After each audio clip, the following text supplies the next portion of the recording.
euros.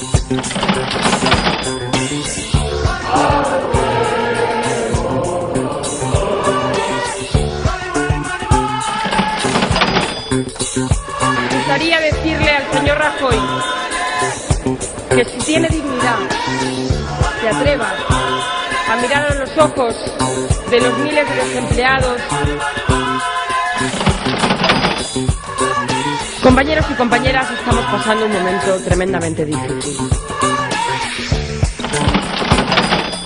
Gobernaré para todos, pero pensando especialmente en los que no tienen de todo. Y se sumen a la economía que sea capaz de repartir los recursos para todos y todas e impida, como hasta ahora, que unos pocos ganen mucho a costa de que la mayoría gane poco.